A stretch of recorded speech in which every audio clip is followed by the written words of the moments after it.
Well, China has been mentioned more than once in that respect as the main winner or beneficiary, the factor which changes lots of things in the world. And when we talk to our Chinese colleagues, very often we hear requests not to overrate or exaggerate the role and place of China, because China deals with very serious internal domestic problems, and it will take a lot of time for China to meet our expectations in that respect. But still, whether this is true or not, but China is regarded already as the main factor or driver of changes in the world. That's why we're happy to see again with us Ms. Fu Ying, who is our good friend of Valdai Discussion Club. You're most welcome.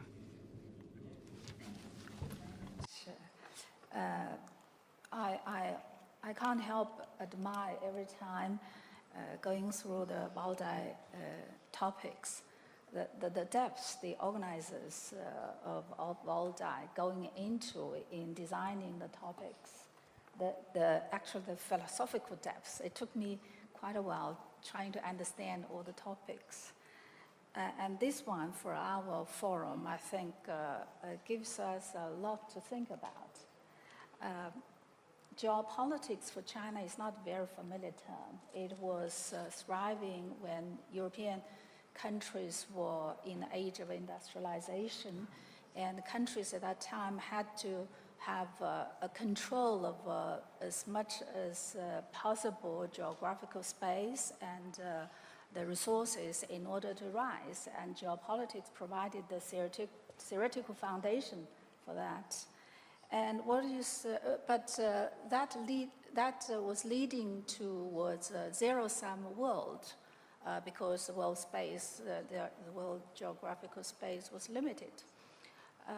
So in today's world, what is the significance of geopolitics? I listened carefully to the previous speeches and I learned a lot, and I want to talk from 2 points. 2 angles. First, I think that geopolitics is not offering answers to addressing today's problems. The world today, after decades of fast economic globalization, has changed so much, and the world is flat, and commodities, capital, labor resources, everything is flowing more freely, and the countries, especially China, which was very much at the periphery, was able to capture the opportunities to grow. And many other countries are doing the same. So the world has changed, and one direct consequences of globalization is that the world geopolitical space is reshaped. The old concept of who's in the center, who is in the periphery is no longer valid. So we are now all in the same economic system. But the problem for us today is that when the global economic activities are globalized, the global governance has not followed up. So the globalization we have experienced, I would call it at its initial stage, is quite flawed. For example, there is not a very good oversight of financial activities we've seen in the financial crisis, and there is the unfair distribution of wealth within certain countries in the world at large as well. And the global security challenge is also more complicated. So we need improved global governance to match the economic globalization. But geopolitics, while it's not offering an answer to addressing these concerns, it is not fading out either. And especially in the traditional power among them, is still quite influential. From our observation, for example, in Asia Pacific, the United States, I think the United States is still driven by the urge to keep control over strategic hubs of maritime transportation. So the US appear, from our point of view, is trying to intervene in the maritime and territorial conflict in South China Sea. And the concern is that this local disputes might be turned into geopolitical or geostrategic rivalry among powers. And one more visible example is Korean Peninsula. I think it's again, U.S. is trapped in geostrategic thinking and has missed again and again opportunities to solve this Korean nuclear problem. And now we are witnessing a very serious nuclear proliferation crisis. And the global security cooperation is also seriously lagging. Confronted with the threat of extremism and terrorism, the unified international will or action are hard to achieve should the big powers proceed only from their own geopolitical considerations. So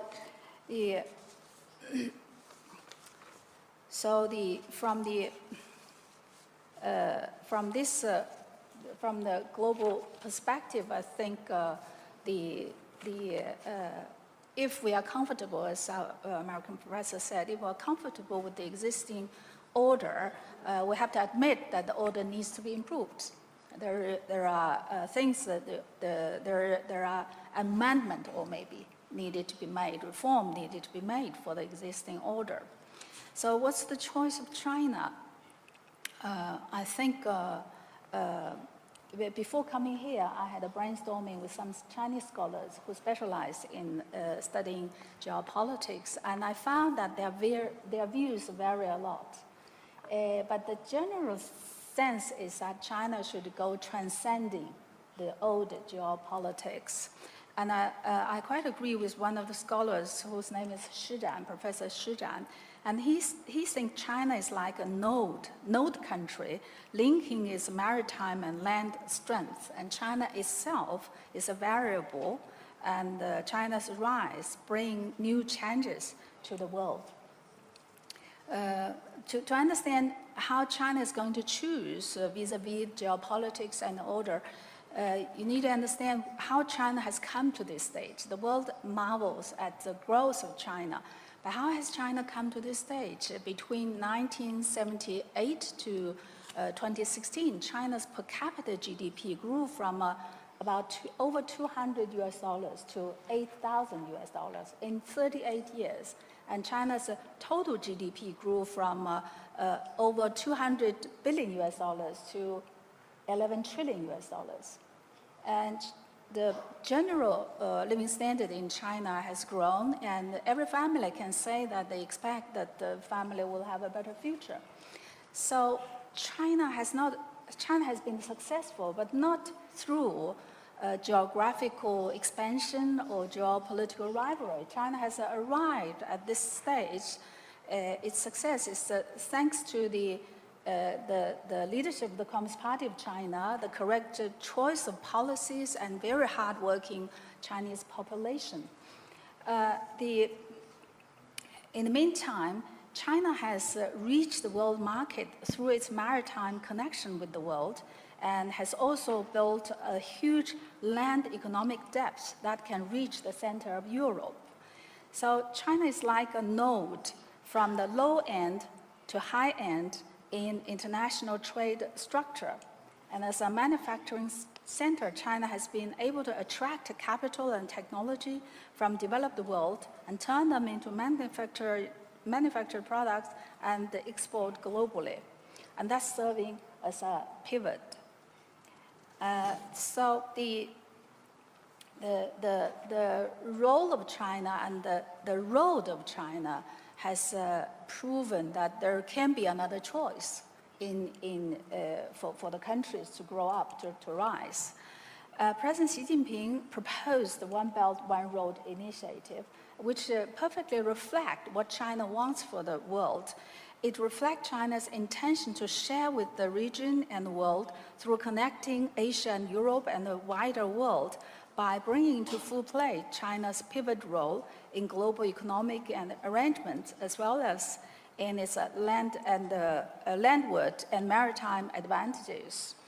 And as you probably know, that starting from tomorrow, China is having its most important Congress, the 19th Party Congress. And the Congress will sum up the success of the past 5 years and look forward into the future and assess what challenges are ahead. And the General Secretary of the party, Mr. Xi Jinping, will also explain how China sees today's world and China's policies. I understand, reading through his previous speeches, I think this key sentence for China, China's thinking for the world is sharing, which is also the extension of China's domestic policy thinking. And President Xi Jinping said at the One Belt, One Road summit that we are ready to share practices of development with other countries, but we have no intention to interfere in other countries' internal affairs, export our own social system or model of development, or impose our own will on others. We will not resort to outdated geopolitical maneuvering. That's what he said. And what we hope with this One Belt, One Road initiative is to a new model of win-win cooperation, a big family of harmonious coexistence. So my conclusion is that for China, the choice is to go beyond the geopolitics, and what we want to see for the world is for countries to join hands to build a community of shared future instead of withdrawing back to the boxes of geopolitical competition. Thank you. Спасибо большое. Я прям вот. Thank you.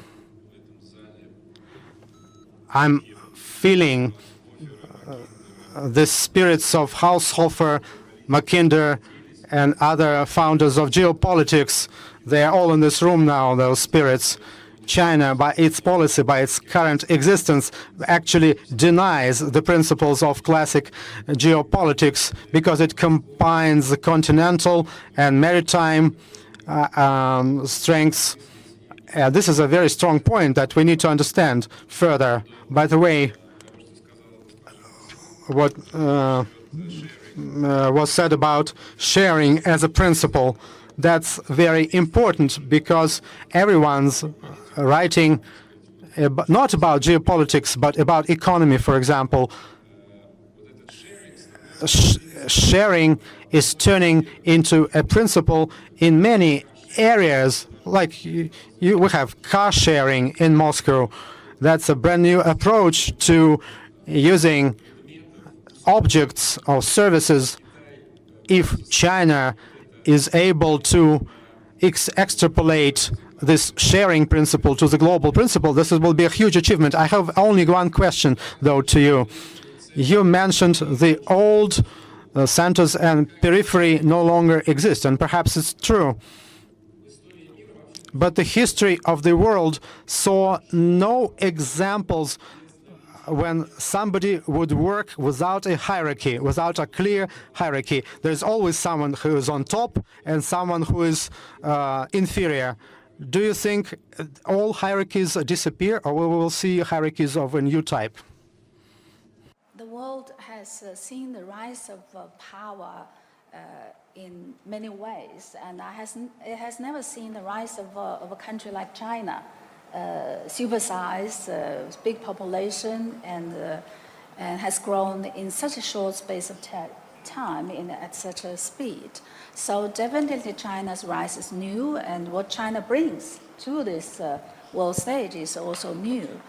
I agree with you, the old world culture is a kind of distribution of wealth. The culture is that the poor stays poorer, the poor stays poorer. But that is what China will want to change, this old world culture. China proposes in the reforming of the old world order by introducing equality. And China hopes that countries should be able to benefit if they work hard in this world system. And whether there is still center or periphery, I think the globalization has changed that. The world has become flat, and as long as you try hard, you can capture the opportunity. It's not like in the past that those in the center benefit better because they have the concentration of everything, most important productive element. Now, the countries in the periphery can achieve the same. That's why I say that old division is not valid anymore. Спасибо. Ну, по поводу того, что мир плоский. The world is flat, and we have our foreign guests here. They may not be monitoring the novelties of Russian life. We had a discussion a couple of weeks ago here in Russia. One TV channel showed a program which actually proved that the Earth is flat, not in terms of globalization, but in real life. If we live in post-modern world, why stick to all dogmas that the world is a ball?